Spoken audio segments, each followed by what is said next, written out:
Quais os desafios podem surgir na carreira de um empreendedor? E se esse empreendedor tiver algum tipo de deficiência? A falta de acessibilidade, a escassez de oportunidades e o preconceito são algumas das barreiras na vida de quem lida com alguma deficiência. Tudo isso, porém, não impede que pessoas conquistem seu lugar no mercado empreendedor. De acordo com o IBGE, mais de 14 milhões de pessoas têm algum tipo de deficiência no Brasil. Dessas, 2,6 milhões têm alguma perda auditiva. Leonardo é uma dessas pessoas, mas há 12 anos decidiu abrir sua barbearia. Ele lembra que os riscos de demissão no mercado de trabalho o fez pensar em ter seu próprio negócio. Um problema que eu observo no mercado de trabalho é a instabilidade em relação ao vínculo empregatício, né? Quem trabalha de maneira contratada ou CLT, eu vejo que sempre há esse risco da demissão. E eu não queria correr esse mesmo risco. Então pensei que seria melhor empreender, né? Abrir a minha barbearia. No caso, eu seria o meu próprio chefe, não teria esse risco, né, de ser demitido.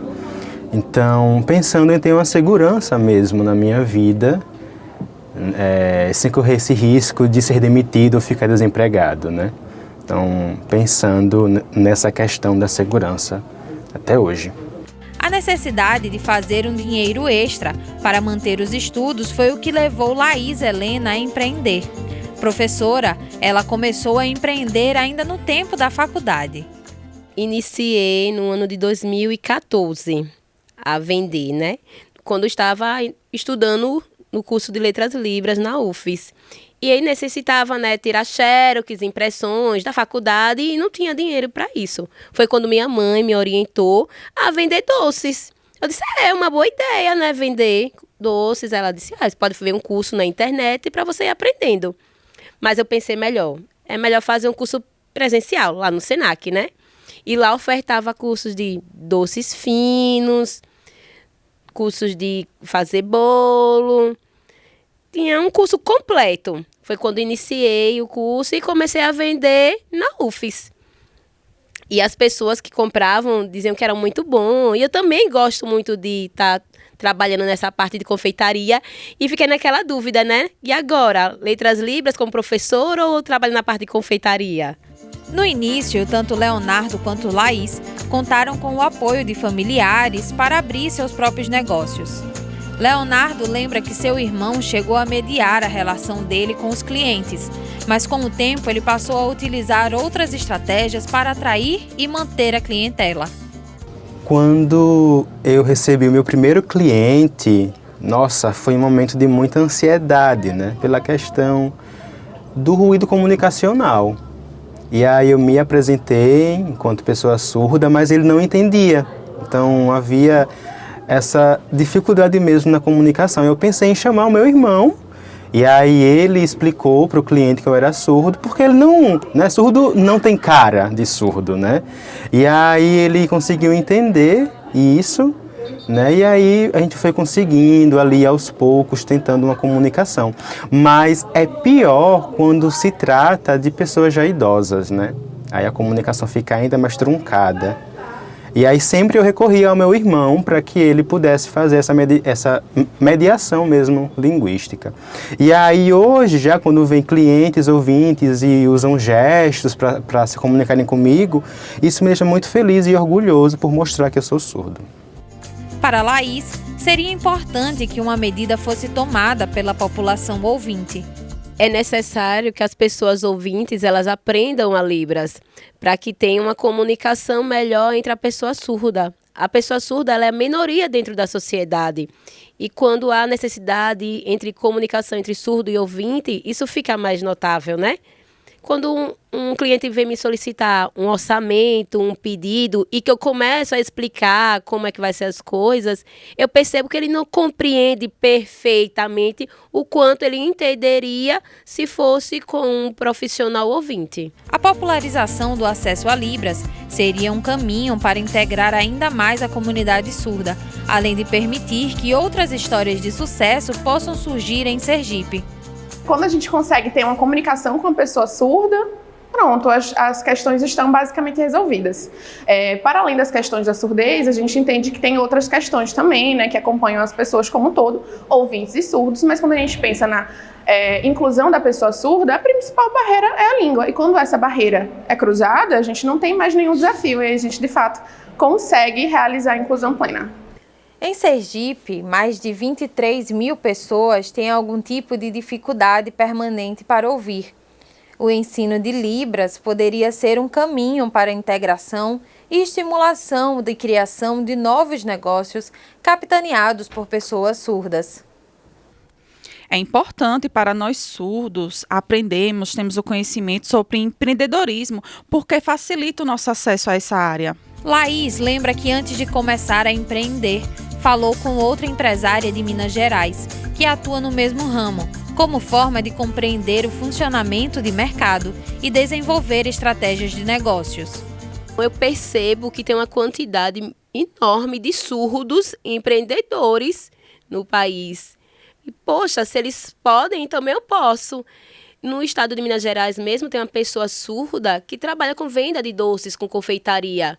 E eu observando o empreendimento dela, eu busquei com ela, né, contato para ver como foi essa experiência de empreender na parte de confeitaria. Aí a pessoa me explicou que é necessário fazer cursos, se aperfeiçoar, principalmente cursos na parte de administração, de como abrir uma empresa. E só assim, posteriormente, ter uma ascensão empresarial. Essas barreiras não são exclusivas de Laís Helena. Pessoas com deficiência que querem abrir seu próprio negócio passam por dificuldades semelhantes. A especialista em empregabilidade, Janaína Machado, afirma que muitas pessoas fazem como Laís e buscam no exemplo uma forma de estimular novos negócios. É impressionante que a gente vê filhos de empreendedores se tornando empreendedores. Então, o exemplo, o incentivo das pessoas que rodeia do ambiente que a gente está inserido faz toda a diferença. Então, se é um ambiente voltado para empreendedorismo, que tenha coragem de empreender, né, que valorize o empreendedorismo, com certeza essa pessoa com deficiência, ela pode sim, ela tem mais chance de se tornar empreendedora. Além disso, Janaína reforça as características necessárias para dar os primeiros passos no mundo do empreendedorismo. Quem está iniciando nesse caminho, o melhor é a capacitação, não tem jeito. Eu sei que é muito repetitivo, mas é a capacitação. É entender qual é a dor. Né? O negócio, o empreendedorismo, ele nasce de uma dor. Você nasce de uma resolução de um problema. Qual é o problema que você quer resolver?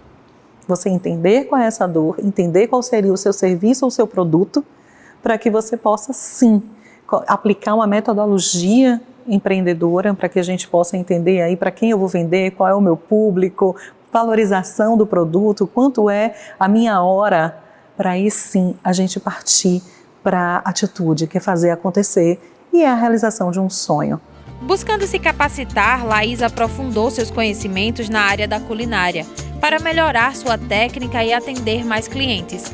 Mas foi na confeitaria que ela encontrou sua paixão. Eu fiz cursos na área, né, de confeitaria, cursos de bolo, cursos de doces finos, cursos também de bolos para vitrine, doces para festas, também doces e salgados caseiros, doces finos, também fiz cursos de doces e salgados tradicionais. Mas eu mesmo prefiro trabalhar na parte de doces.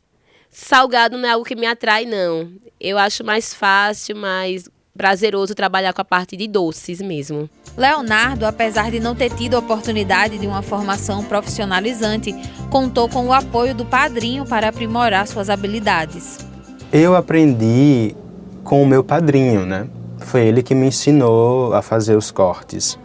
Mas eu não tive nenhum apoio organizacional, governamental. O apoio que eu recebi foi do meu padrinho mesmo e também de algumas pessoas próximas que me incentivavam e estimulavam. O caminho do empreendedorismo nem sempre é fácil, mas ao analisarem suas trajetórias, Laís e Leonardo se orgulham do que já conquistaram por meio deste ofício. Então, o que eu penso para o futuro, né? O que eu pensava muito para o meu futuro, eu já consegui, que é a aquisição da minha casa, né? Está em processo de construção, mas já dei entrada. Agora, futuramente, eu desejo, sim, abrir meu próprio empreendimento, minha loja de confeitaria para vender meus doces. Eu tenho, sim, alguns sonhos, projetos, né? Nesse momento estou aqui enquanto proprietário da barbearia, mas uma coisa que eu penso no futuro é ampliar esse espaço, mas é algo que vai ser com o tempo ainda. Para os dois, os seus negócios estimulam outras pessoas surdas ou ouvintes a buscarem suas realizações. E o recado que eles deixam só poderia ser um. Vocês, pessoas surdas, vocês precisam entender que empreender não é difícil, é bom, é algo que é valoroso para você. A sociedade começa a compreender que o surdo ele é capaz e que com o seu empreendimento você pode ajudar a promover o desenvolvimento de outras pessoas também. Eu me sinto muito feliz por ser inspiração para outros surdos em abrir seus empreendimentos, mesmo com as dificuldades. A sociedade encara o sujeito surdo como incapaz. Ele não vai conseguir ser um bom cabeleireiro. Elas não depositam confiança e sempre nos veem como estranhos, né? Mas é importante esse posicionamento, esse orgulho da identidade, de ser surdo, porque isso gera um impacto, né, na sociedade. Nós, da comunidade surda, precisamos nos apoiar e incentivar ao surdo empreendedor, para que ele não venha a desistir. É importante ter parceria. Caso um surdo esteja em casa, sem fazer nada, ocioso, nós, da comunidade surda, estimulamos ele a ter uma segurança financeira. Sabemos que no passado os surdos tinham mais dificuldades, mas agora não, as coisas mudaram e precisamos impulsioná-lo a se desenvolver.